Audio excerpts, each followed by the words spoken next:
네, 뉴욕 증시 마틴 루터 킹 데이로 휴장이었습니다. 본 시장이 휴장이었기 때문에 좀 선물 시장을 주요하게 봐야 되겠는데요. 오늘 선물 시장 마이너스였습니다. 다우 선물이 한 마이너스 0.81%, 나스닥 선물이 좀 두드러지게 약세였고요. 마이너스 1.14%, S&P 500 선물도 약세였고요. 유럽 증시도 주요 국가 증시가 모두 마이너스였습니다. 코스피 오르고 또 오르고 새해 들어 계속 오르고 올랐던 국내 증시. 오늘은 뉴욕 증시 휴장하고 또 야간 선물이 주춤한 모습에 쉬어갈까 싶기도 합니다. 자, 렉스 파이낸셜 아시아 사업 오기석 대표님과 함께하겠습니다. 안녕하십니까? 네, 안녕하십니까? 네, 참 주요하게 돌아가는 글로벌 경제. 먼저 어디로 튈지 모르는 트럼프 대통령. 네. 이번에는 또 그린란드를 물고 넘어지는데요. 예, 증시에 큰 영향 없이 좀 잘 지나갈지 정리를 해볼까요? 네, 지금 그린란드에 보이는 트럼프 대통령의 야욕이라고 할까요? 이 부분이 상당히 좀 강한 것 같다라는 이야기를 좀 먼저 드리고 싶고요. 우선은 지금 트럼프 대통령이 트루스 소셜에 계속 나오는 얘기 중에 하나가 미국의 국가 안보를 위해서 지금 그린란드가 필수적이다라는 얘기를 많이 하고 있고, 이면에는 뭐 히토리와 같은 자원들까지도 지금 얘기가 나오고 있는데, 지금 트럼프 대통령이 강경한 자세를 보이고 있습니다. 지금 관세 카드를 꺼내들면서 유럽과 나토의 동맹국들을 압박을 하고 있고요. 우선 2월 1일부터 약 8개 국가를 대상으로 10%의 관세, 그리고 6월 1일 까지도 해결이 되지 않는다라고 하면 25%의 관세를 부과하겠다라고 지금 얘기가 나오고 있습니다. 그래서 이러한 관세가 그린란드의 총체적인 매입이 마무리되기 전까지는 부과가 될 것이다 라고 지금 엄포를 놓고 있는 그런 상태인데요. 유럽 같은 경우는 이런 것에 대해서 좀 극렬하게 좀 반대를 하고 있고요. 일부 소규모 군대까지 지금 파병을 하면서 그린란드에 대한 자주권을 지키겠다라고 지금 강력한 자세를 보이고 있고, 주말 사이에 나왔던 뉴스 중에 하나는 EU가 지금 그 상계 관세처럼 지금 미국에 930억 유로, 원화로 보면 거의 한 160조 원에 가까운 관세가 되는데, 이런 관세를 부과를 하면서 그린란드를 넘겨주지 않겠다라는 패키지도 지금 보여주고 있어서 강대강의 대치가 지속될 그런 전망입니다. 럭비공 트럼프 대통령 또 참 다소 치사하리만큼 이 관세 카드를 내놓습니다. 네. 그러면 이 관세 전쟁과 관련해서 이제 글로벌 무역과 주식시장 영향은 어떻게 볼 수 있을까요? 우선은 뭐 예전에 관세 문제가 가장 크게 이슈가 됐던 작년 4월이라든지 네. 아니면 그 러시아 우크라이나 전쟁과 같은 공급망 충격이 그 정도 수준까지 일어나지 않겠지만, 그래도 시장에는 사실 그렇게 좋은 호재는 아니다라는 얘기는 좀 먼저 드리고 싶고요. 지금 관세 발동이 되게 되면 아무래도 미국과 EU의 무역 마찰이 좀 본격적으로 심화될 가능성이 있는데, 아무래도 자동차라든지 기계라든지 화학이라든지 유럽의 그 영향력이 큰 이런 산업들 같은 경우는 중간재 중심으로 좀 공급망의 교란이 일어날 가능성은 있다라는 그런 생각은 들고요. 한국 같은 경우도 사실 이러한 영향에서 자유롭지는 못할 가능성이 큰 게, 아무래도 대미라든지 대EU 쪽으로 이제 워낙 수출 비중이 높기 때문에 한국 역시도 이러한 지금 갈등에 좀 휘말려 들어갈 가능성이 있다라고 평가를 할 수 있을 것 같고, 특히 이제 한국 같은 경우는 일부 반도체라든지 아니면 자동차 혹은 이제 배터리 관련한 이제 이런 업종들에서 상대적인 타격이 있을 수도 있겠다라고 생각하고요. 다만 이런 과정에서도 투자기회는 존재한다라고 생각을 하는 게, 방산이라든지 방위 쪽 관련한 이런 그 섹터에서는 수혜가 지금 기대가 됩니다. 사실 유럽 국가 같은 경우는 정말 본격적으로 한 번 더 이번 그 이슈를 통해서 다시 자체적인 무장에 대한 그런 논란이 일어날 가능성이 크고요. 아무래도 한국 방산 기업에는 호재가 될 수 있다라는 그런 평가해 볼 수 있을 것 같습니다. 네. 네, 참 다행입니다. 이럴 때 또 투자 기회를 우리가 찾아야 된다. 그 부분이 이제 방산 쪽 올해 내내 좀 화두가 될 것 같은데요. 역시 올해 내내 봐야 되는 이제 방산주가 뭐 국내에도 방산주가 요새 아주 뜨고 있습니다만, 미국도 유럽까지 그 랠리 재점화가 주목되고 있습니다. 어느 쪽을 좀 주목할까요? 네, 우선 저는 한국 방산주는 올해 상대적으로 굉장히 좋을 거라고 생각하고요. 우선 한국을 제외하고 나머지 유럽과 미국만 놓고 본다라고 하면 유럽 쪽 방산주에 대한 관심을 좀 더 가져야 되지 않나 라는 생각을 좀 하고 있는 게, 뭐 예를 들어서 독일의 라인메탈이라든지 영국의 BAE 시스템이라든지 아니면 그 이탈리아의 레오나르도 같은 이런 종목들이 현재 연초 이후 급등을 하고 있는 그런 모습 보이고 있는데 그 트럼프의 관세 압박 그리고 이런 상황에서 유럽이 자체적인 안보를 강화해야겠다라는 그런 이제 아이디어들이 좀 계속 나오고 있는 것 같아요. 그래서 미국의 로키드 마틴이라든지 아니면 RTX 같은 전통적인 그런 종목들도 관심 많이 갖겠지만 현 시점에서는 유럽 안에 있는 방산주에 대한 투자가 조금 더 강력하게 일어나지 않겠느냐라는 생각해 볼 수 있을 것 같고요. 뭐 그럼에도 불구하고 장기적으로 미국 방산주 역시도 관심 가져야 되는데 이 중에서는 저는 사실 나중에 좀 더 말씀드리겠지만 선별적으로 드론 관련 기업들에 대한 관심을 좀 더 가졌으면 좋겠고 거기에 대한 대표 주자는 크라토스라는 그런 기업이 있어요. 크라토스라는 기업 같은 경우 있고 이 기업의 2배짜리 레버리지 ETF인 KTUP 같은 경우는 올해 이미 연초 이후에 160% 상승을 기록을 했습니다. 유럽 안에서도 자체적인 안보를 강화해야 된다라는 움직임 속에서 유럽 증시 방산주들 올해 들어서 승승장구 급등하는 모습 우리가 또 배우게 되고요. 자, 미국의 방산주, 유럽의 방산주 어떤 쪽이 좀 더 좋으냐 그 장기적으로 좀 다르게 볼 수 있겠네요. 맞습니다. 실제로 이제 봐야 되는 방산과 관련해서 근데 방산하면 또 같이 이렇게 연결되는 부분이 우주항공도 쪽이잖아요. 예, 이번에 또 다보스 포럼에서 또 우주항공 쪽도 잘 얘기가 나올 것 같은데 지난해 이맘때 다보스 포럼에서 트럼프 대통령이 언급한 부분이 작년 내내 현실화되고 예측이 맞아떨어졌다라는 점에서 굉장히 주목도가 높은 다보스 포럼 투자 아이디어를 가져가는 데 중요하다라고 볼 수 있는데 주요 의제들을 어떻게 볼까요?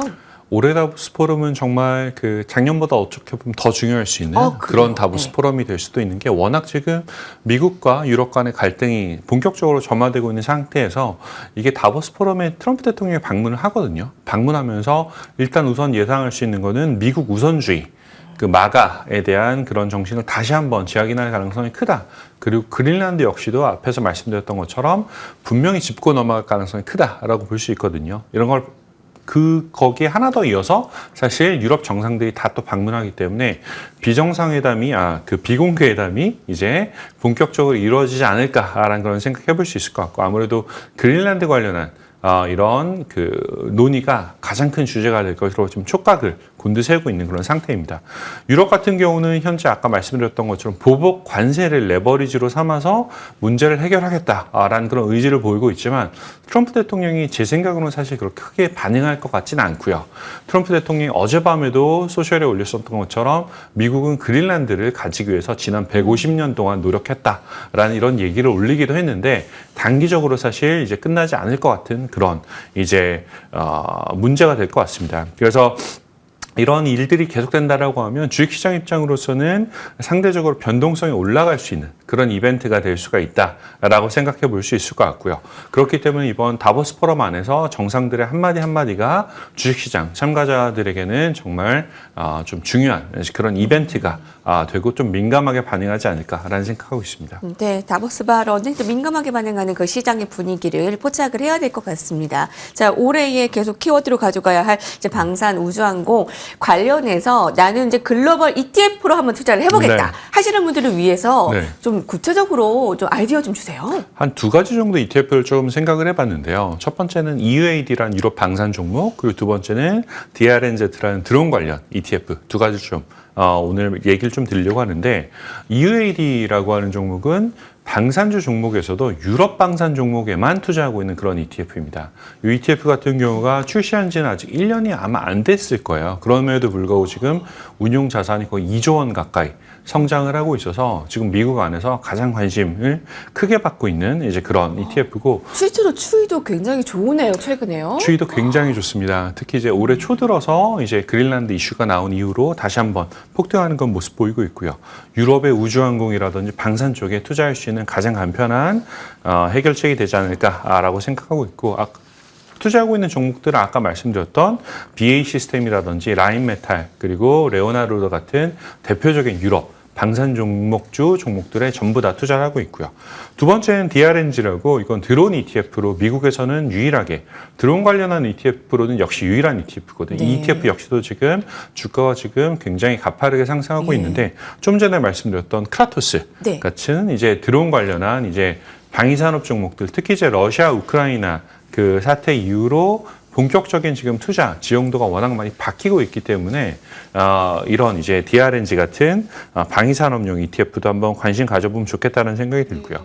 다만 보면 좀 안정적이면서도 좀 네. 이렇게 막 크게 변동성이 없고 좀 올라가는 듯한 움직임이 굉장히 맞습니다. 왜냐하면 인상적입니다. 지금 드론 같은 경우는 저는 오늘 방위산업 쪽으로 많이 말씀드렸지만 사실 저희 실생활에도 굉장히 많이 사용이 되고 있어요. 최근에 아마존 같은 경우도 미국의 드론 업체하고 본격적인 계약을 하면서 이제 제가 알기로 거의 한 200대 가까운 드론을 구매를 해서 그 근교로 이제 그 매장 근처에서 직접 드론으로 배송하겠다라는 얘기들도 나오고 있는데, 다만 이제 이런 드론 ETF들 같은 경우는 아무래도 이제 테마성이 강하기 때문에 상대적인 단기적인 변동성은 발생할 수도 있다. 라는 그런 부분은 좀 유의하시면 좋을 것 같습니다. 네, 자 관련된 뭐 올해의 그 키워드 그 ETF 관련해서 방산과 그 우주항공 실제로도 그 그래프를 보니까 최근 추이가 굉장히 좋은데 또 안정적이면서도 가파른 상승의 ETF 두 가지 소개를 해드렸습니다.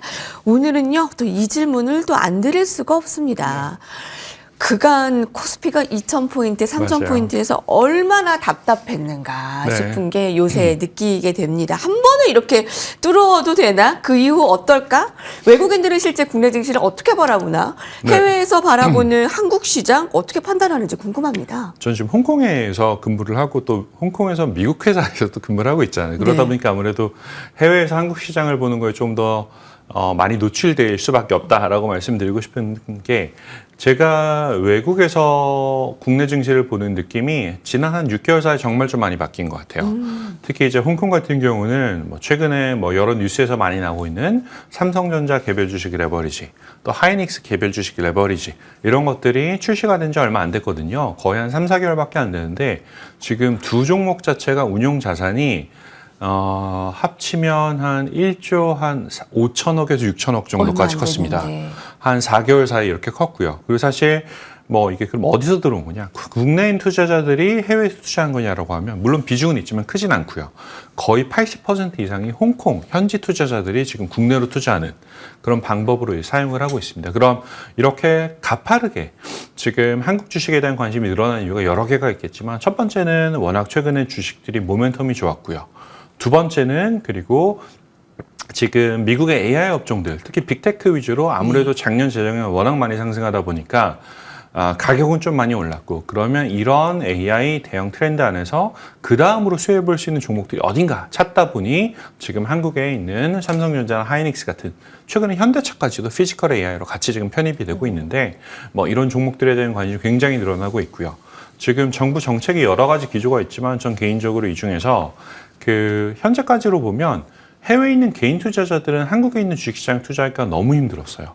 왜냐하면 한국이 아무래도 좀 제재가 많은 시장이다 보니까. 근데 이게 지금 해결이 돼서 해외 증권사들이 한국에 바로 진입할 수 있는 그런 얘기들이 열리고 있는데, 이렇게 된다라고 하면 뭐 극단적인 얘기로 미국에 있는 로빈후드를 사용하는 투자자들이라든지 네. 홍콩에서 제일 유명한 온라인 브로커는 푸투라는 게 있거든요. 이런 푸투 같은 온라인 브로커를 사용하는 개인 투자자들이 국내 주식에 대한 직접적인 접근이 가능해지면서 다시 한 차례 더 이제 국내 시장에 호재가 될 가능성이 있다라고 저는 생각하고 있습니다. 접근도가 더 높아졌다는 면에서 지금으로부터 더 올라갈 가능성이 네. 높다. 국내 증시 그렇게 맞습니다. 보시는군요. 네. 네, 실제로 삼성전자, 하이닉스 두 배로 먹을래. 사실 그 관련된 그 레버리지 상품을 그때 얘기를 해주셨거든요. 제가 그랬던 것 같아요. 그게 맞아요. 4개월밖에 되지 않았는데 네. 굉장히 자금이 들어왔는데 그게 그 외국인들이 네. 보는 한국 증시라고 볼 수 있겠네요. 80% 이상 홍콩 현지 투자자들이 한국에 투자한 자금입니다. 예, 네. 자 이렇게 해서 오늘 그 관련된 한국 증시의 그런 예비 상황까지 살펴봤습니다. 지금까지 오기석 대표님과 함께 이야기를 나눠봤습니다. 감사합니다. 감사합니다. 네, 오션 포인트의 카운트다운은 얼마 남겨두지 않은 상황에서 오늘은 좀 선물 시장이 좀 쉬어갔는데 국내 증시에 대한 쉬어가더라도의 나만의 전략들 꼭 오늘 챙겨가시기 바랍니다. 여기서 인사드립니다. 고맙습니다.